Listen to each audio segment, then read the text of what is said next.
Capítulo 7. Noche en los páramos. La tierra era arenosa y plana. Un cuenco devastado de matorrales y polvo que se metía entre los dientes y hacía picar la piel. Las estrellas brillaban vívidamente arriba, sin atenuarse por la contaminación lumínica. Un caos de alfileres de marfil contra el profundo fondo del vacío.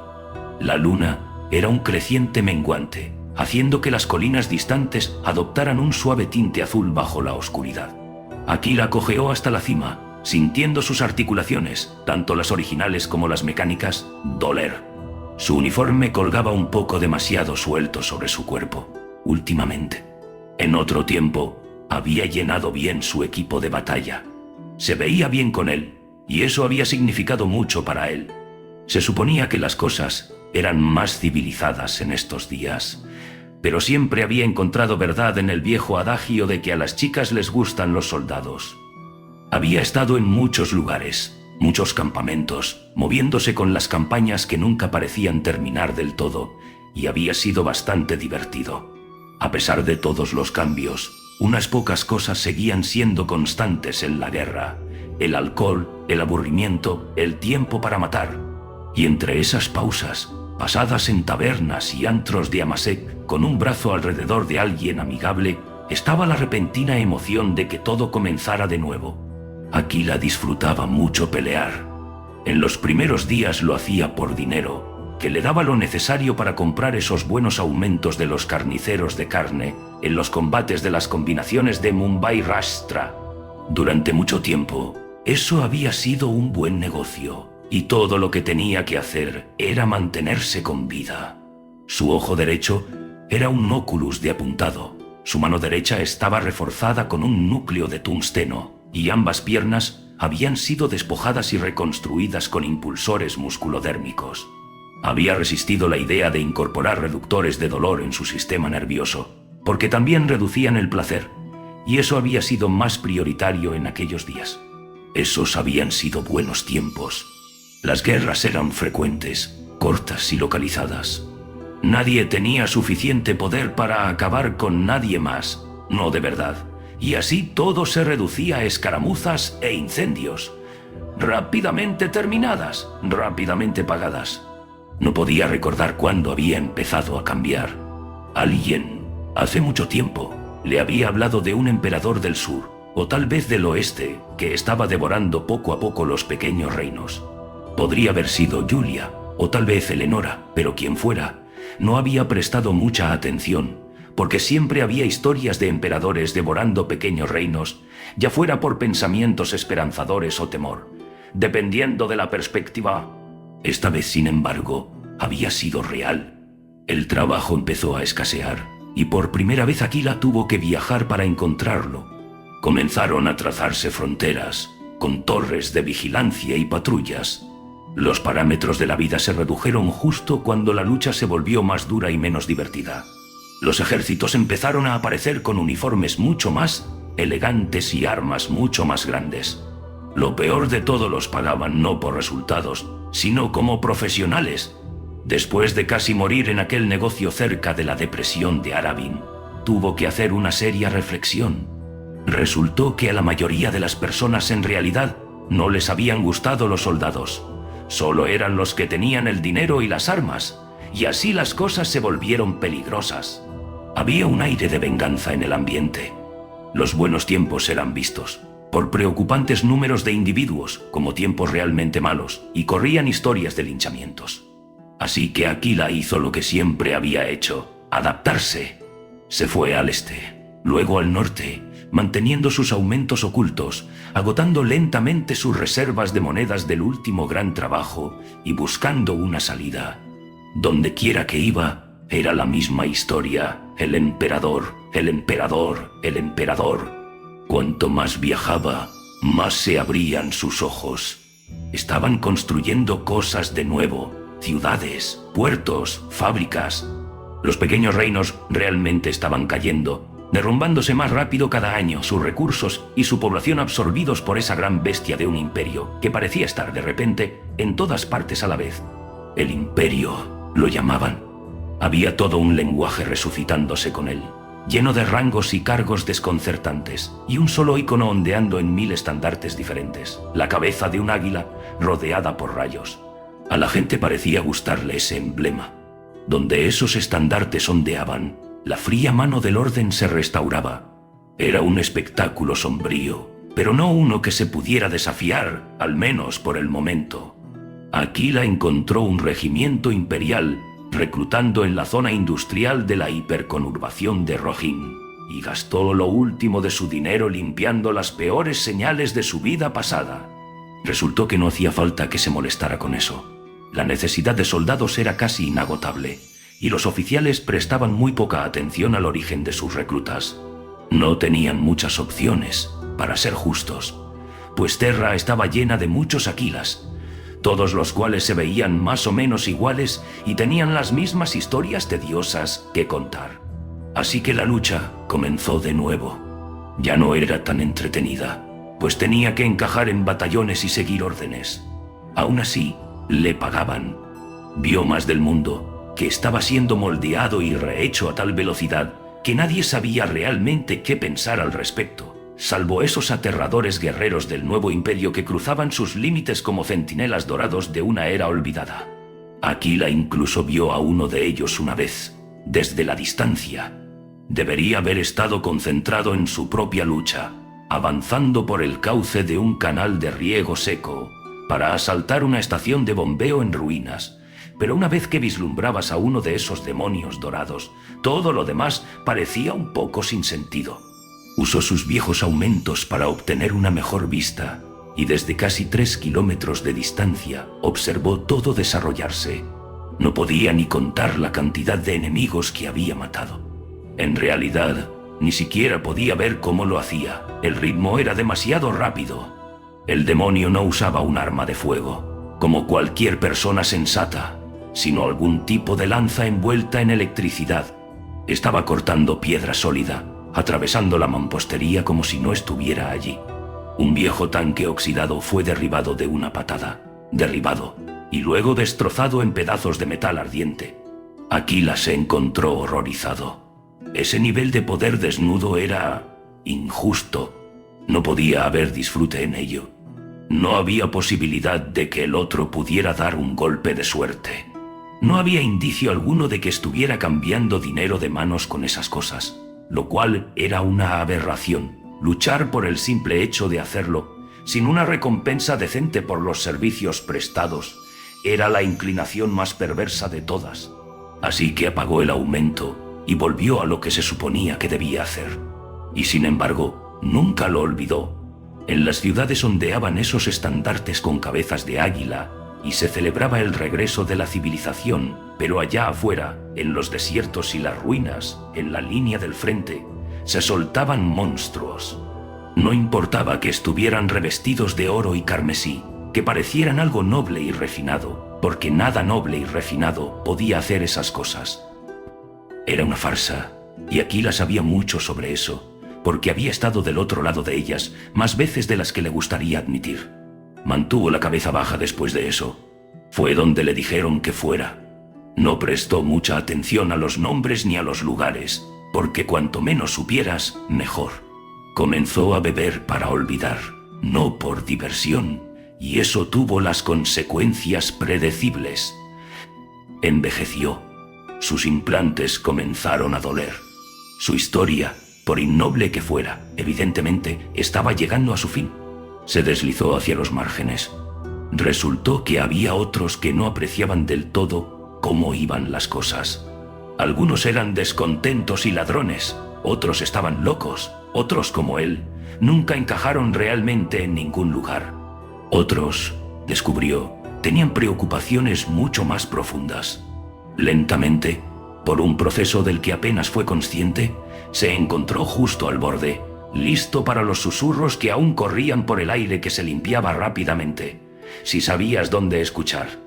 La lealtad era algo extraño, pensó Aquila para sí mismo. Nunca se había considerado leal a nada en particular, y sin embargo, ahí estaba, de vuelta donde había comenzado, haciendo lo que había hecho tantos años atrás.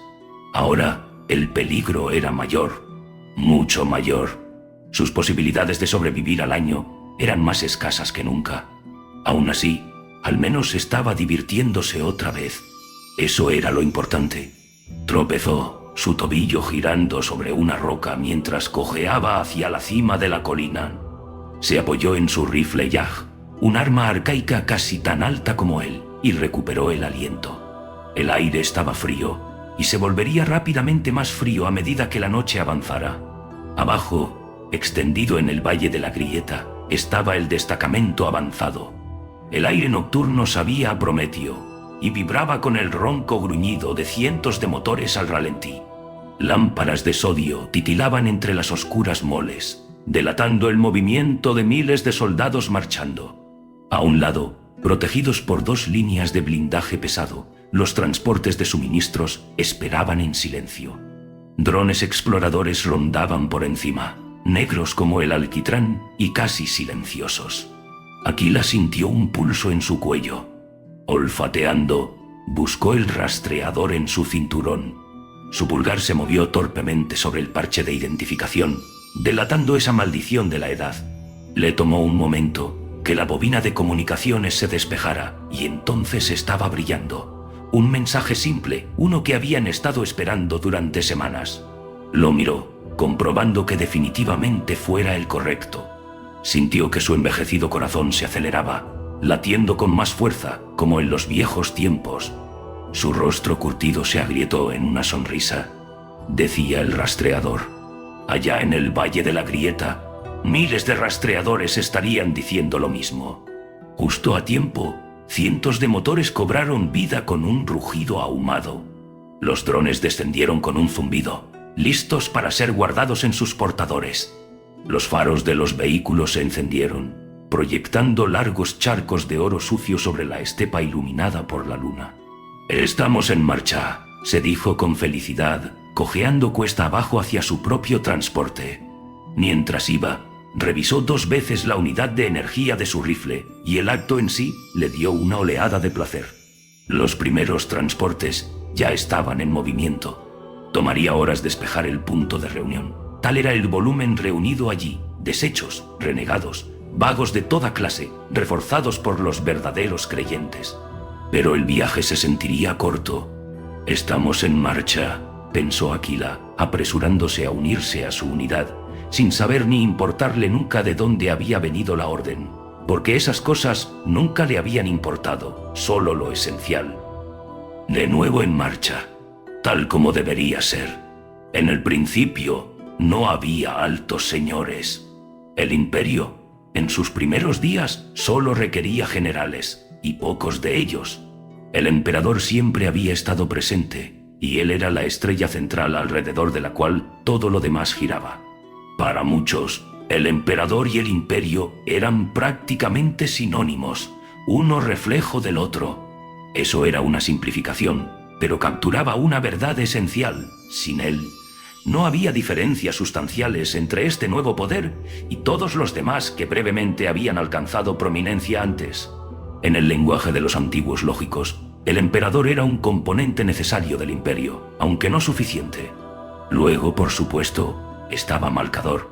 Malcador y el emperador y Malcador. Nadie sabía quién había llegado primero.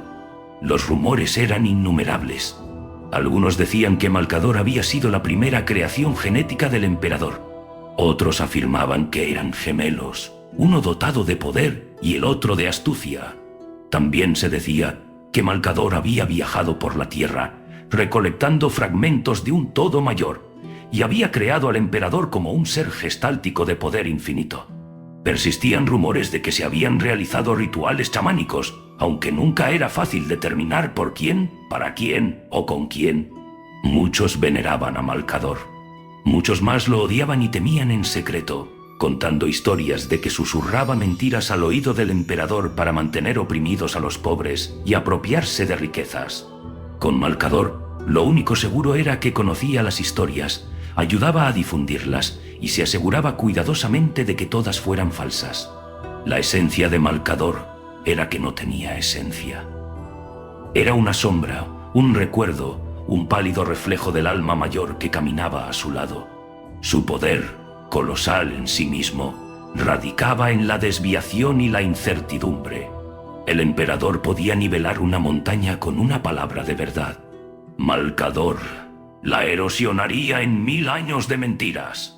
Luego vino Baldor, el campeón dorado. Aunque era miembro del triunvirato en apariencia, en verdad era el servidor de los otros. Era el abanderado, el portador del cáliz, el mensajero de calaveras. Si había dudas sobre los orígenes de los dos principales, no las había sobre él. Baldor había sido creado, moldeado a partir del linaje mortal de Terra.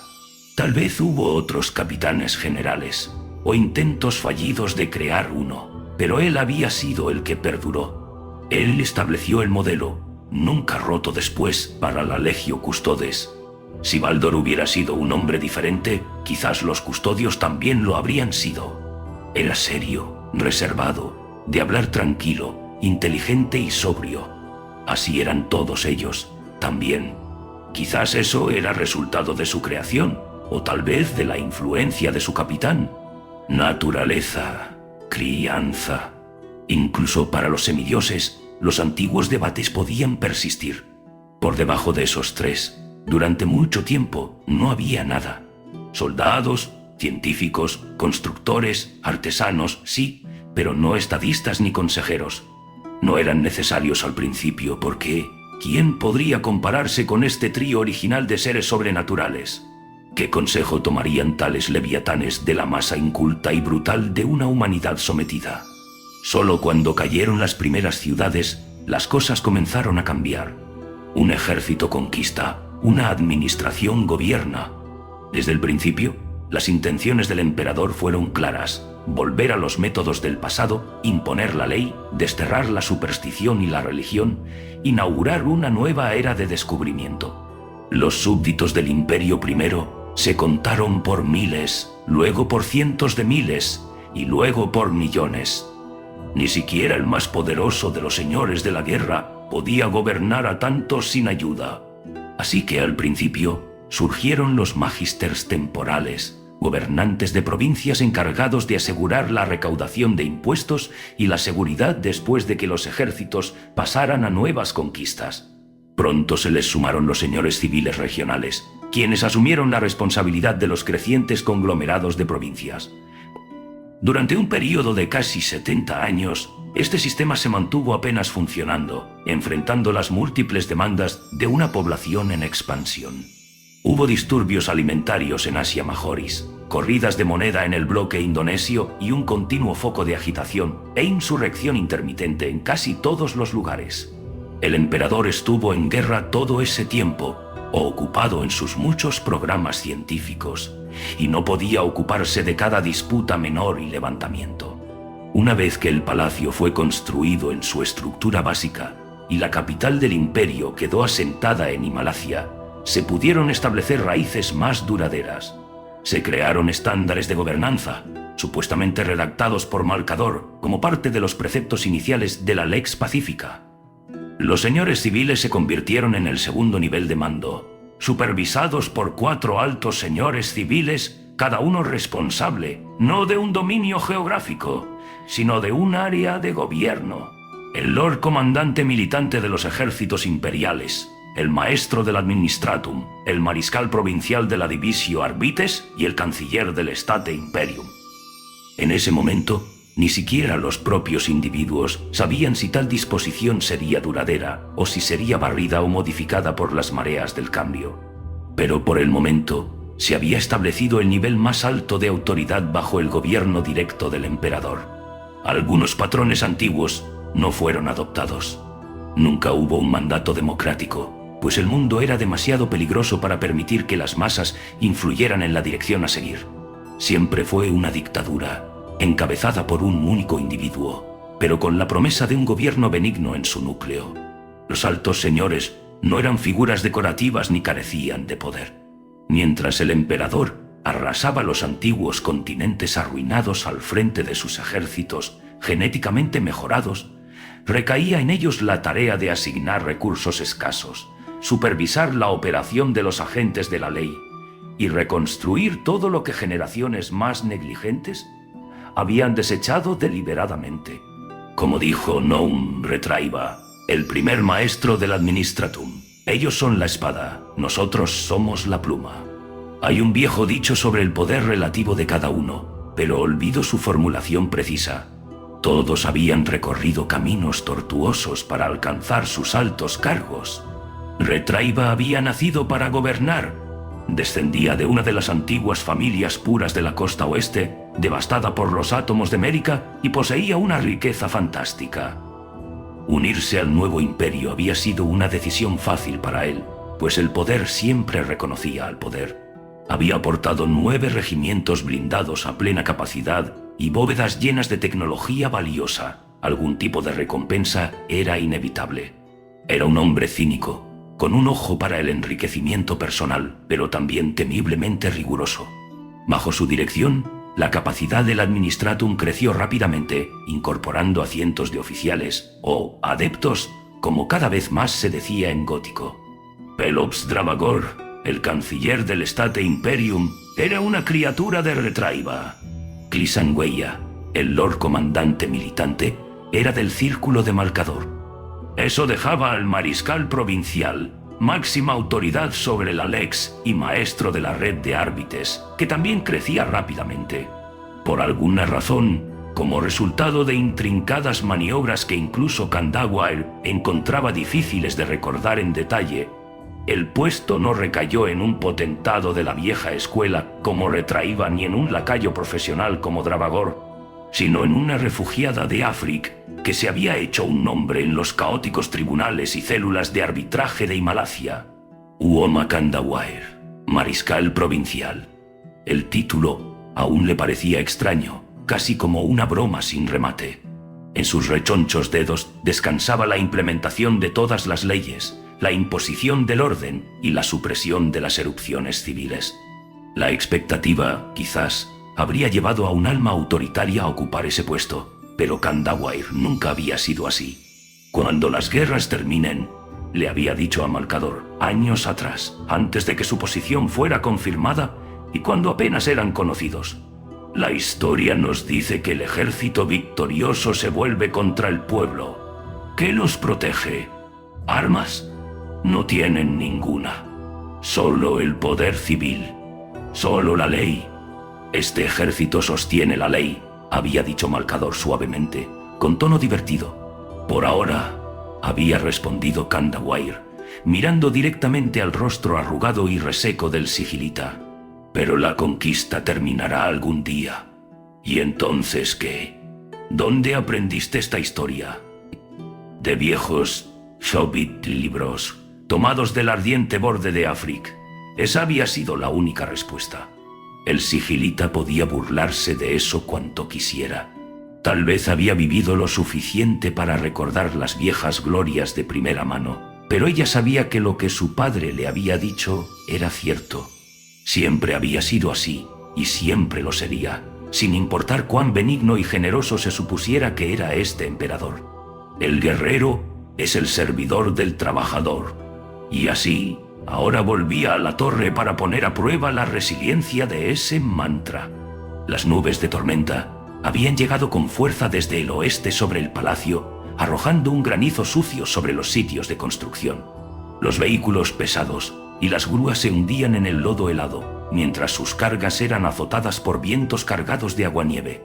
La tormenta parecía ser una intensa información. Tales tormentas eran comunes, surgiendo del aire despejado para vomitar su furia sobre las frágiles estructuras de esta nueva y valiente capital. A pesar de todo, la construcción continuaría. Los técnicos ajustarían todo, apretarían las mandíbulas y seguirían adelante. De una forma u otra, la ciudad seguiría elevándose. El vehículo aéreo luchaba contra el vendaval, con sus ventanas cubiertas de surcos grises. Las luces de marcación en la plataforma de aterrizaje eran borrosas e indistintas, deslavadas por el granizo martillante. Kayix la condujo a la cámara, como antes. Y como antes, la conversación fue inconsecuente.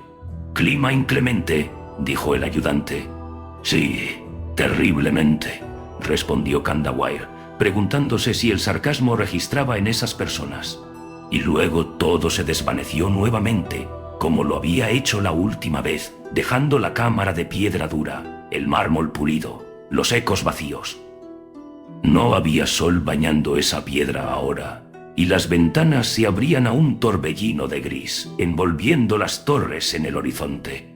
«Una tormenta significativa», dijo Baldor, saludándola con un asentimiento. Estaba completamente inalterado. Su estado de ánimo nunca parecía cambiar. Ahí estaba nuevamente, gigantesco, vestido con esos sencillos hábitos que parecían amplificar, en lugar de contener, su extraordinaria presencia física, y hablando en esa manera erudita y precisa que le hacía querer gritar. «Nos hemos acostumbrado a ellas, aquí arriba», dijo Candawer, tomando su lugar sin que se lo pidieran. Baldor se sentó frente a ella, con la espalda rígida como una vara. «Estoy seguro de que sí. Sin embargo, esta será una prueba. Parece que esta vez no había necesidad de preliminares. Aún le resultaba difícil mirar a Baldor a los ojos. Algo sobre esa calma sobrenatural era casi infinitamente intimidante, pero los parámetros ya se habían establecido. Ella había dado la orden, sin embargo. En algún lugar al oeste, los convoyes se estaban moviendo. ¿Lo sabía él? ¿Había algún límite para lo que podía detectar? Si era así, predeciblemente no dio ninguna señal. ¿Está dispuesta a comenzar?, preguntó. «Por supuesto. Tengo un tema diferente en mente, esta vez. Un rumor. Uno que puede no tener ninguna verdad sustancial, pero ha llegado a mis oídos desde más de una fuente. Intrigante. Me hablaste de Usotan», dijo Candawair. «Indicaste que había problemas conocidos con los primarcas de la Legión del Trueno, así como con las tropas. He tenido acceso a información sobre un nuevo programa, uno de liderazgo mejorado para los ejércitos imperiales, que se mantuvo en secreto ante el Consejo, precisamente para corregir esto. Nuevos generales, si lo prefieres. ¿Qué procedencia tiene esta información? Nada sólido, como cabría esperar. Nunca supe qué hacer con ella, y la administración del ejército no es precisamente mi preocupación». Tragó, sintiendo la garganta seca. «Pero, dado lo que me contaste sobre los primarcas de Cataegis, me preguntaba si había algo de lo que el Alto Consejo debería ser informado. Entonces, ¿ese es el comienzo? Sí, si estás dispuesto. Estás equivocada, me temo, alta señora. No hay nuevos generales para el ejército imperial. Pero, por supuesto, conozco el incidente que originó estos rumores. Activa tu dispositivo de grabación y te lo contaré».